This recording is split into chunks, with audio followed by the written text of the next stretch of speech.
नमस्कार, मैं हूं जूली तिवारी। डेली न्यूज में आप सभी का स्वागत है। तो चलिए नजर डालते हैं आज के कुछ मुख्य समाचारों पर। आदित्य ठाकरे का बड़ा बयान, मुंबई की संपत्ति अदानी को सौंपने की तैयारी। कल हुई कैबिनेट बैठक में आदित्य ठाकरे ने सरकार पर गंभीर आरोप लगाते हुए कहा कि वह केवल जनता को धोखा देने के फैसले कर रही है। ठाकरे ने कहा, पिछली कुछ कैबिनेट बैठकों में ऐसे कई फैसले लिए गए जो केवल जनता को भ्रमित करने के लिए है। उन्होंने अदानी समूह का नाम लेते हुए दावा किया कि मुंबई की जमीन अदानी को सौंपने की साजिश चल रही है। अजीत पवार पर भी हमला करते हुए ठाकरे ने कहा कि पवार मात्र 15 मिनट में बैठक छोड़कर चले गए।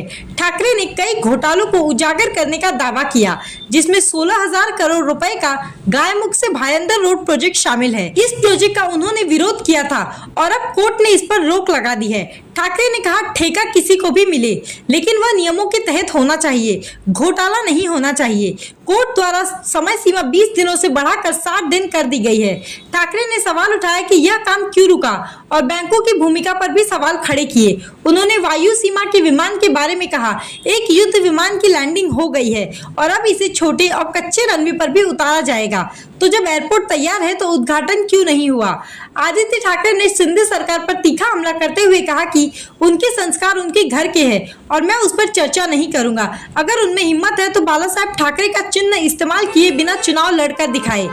असली हमेशा असली रहता है, जबकि बाजार में कई तीसरी कॉपी मौजूद है। ठाकरे ने यह भी आरोप लगाया कि मुंबई के कई रेलवे स्टेशनों के नाम बदलने का निर्णय लिया गया था, लेकिन अब तक इसे लागू नहीं किया गया है। उन्होंने रेल मंत्री पर काम न करने का आरोप लगाते हुए कहा कि केंद्र सरकार महाराष्ट्र में भेदभाव कर रही है और अब तक दीबा पाटिल का नाम स्वीकृत नहीं किया गया है। इस प्रकार आदित्य ठाकरे ने अदानी के मुद्दे और कैबिनेट की बैठकों पर सवाल खड़े करते हुए शिंदे सरकार को कड़ी चुनौती दी है। मुझे लगता है कि पहली चीज यह है कि एयरफोर्स से हम सब ने, जो राजनीतिक दल है, उन्होंने माफी मांगनी चाहिए, क्योंकि उन्हें बहुत बार बीजेपी ने ऐसे स्टंटबाजी में खींचा। फिर वो शायद गडकरी साहब के टोल के हाईवे हो या फिर आज जो C295 एयरक्राफ्ट हो, जिसका लैंडिंग उन्होंने नवी मुंबई में किया।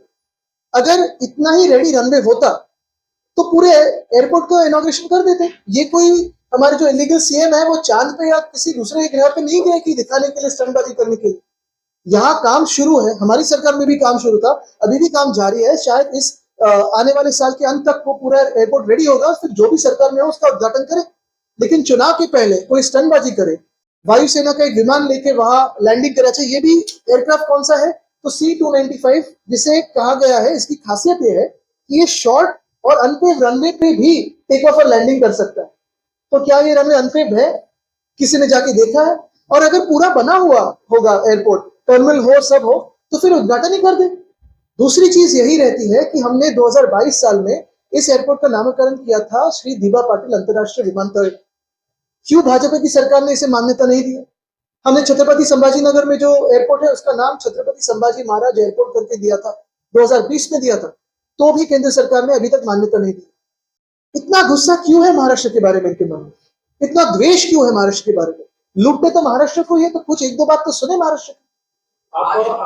कैबिनेट डिसीजंस का जिक्र कर रहे हो, उसमें विषय के भी क्या केंद्र सरकार को प्रपोजल भेजा जाएगा तो लोन के लिए 8 लाख से 15 लाख तक किया और उसी से दूसरा नेशनल रिपोर्ट कमीशन ने कहा महाराष्ट्र की 7 जातियां हैं उनको भी ओबीसी में शामिल किया जाए। क्या आप देखते हैं? मुझे लगता है भाजपा और एकनाथ शिंदे जी का यही काम है कि हर जाति में, हर समाज में, हर धर्म में कुछ ना कुछ वाद विवाद हो और कुछ ना कुछ झगड़े हो।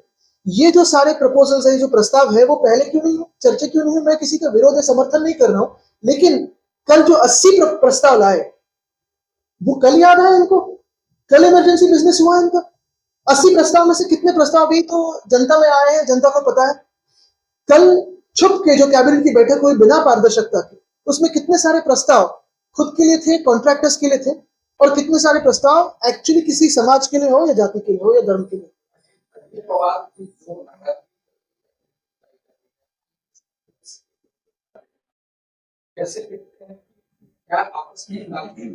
मुझे लगता है वो तीनों पक्ष एक दूसरे को ही देखने में व्यस्त है, जनता के बारे में कौन सोचता है?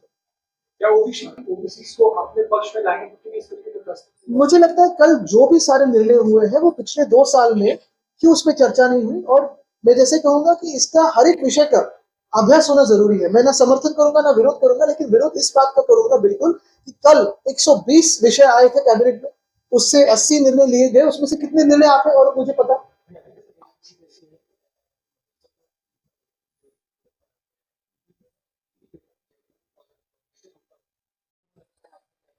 मुझे लगता है अगर आप देखें तो वेतन आज जो सरकारी कर्मचारी है उनके क्या वक्त पे जा रहे हैं। अगर आप देखें तो बीएमसी का भी वेतन रोका गया था, लेट गया था, पिछले महीने में मैंने खत लिखा है तो 1 तारीख को गए हैं। जितनी इनकी कमिटेड लायबिलिटी है, इनको तो वेतन शायद कॉन्ट्रैक्टर से आता होगा, ये मंत्री लोगों को।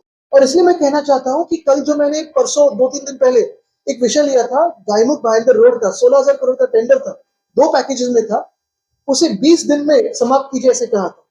कोर्ट में किसी ने ये दाखिल की और फिर अगर आपने देखा होगा तो कोर्ट ने भी निर्णय दिया है, एमएमआरडी ने सबमिट किया है कि 60 दिन देंगे। यानी जो मैं कह रहा था कि कुछ ना कुछ गड़बड़ है वो भी स्पष्ट हुई।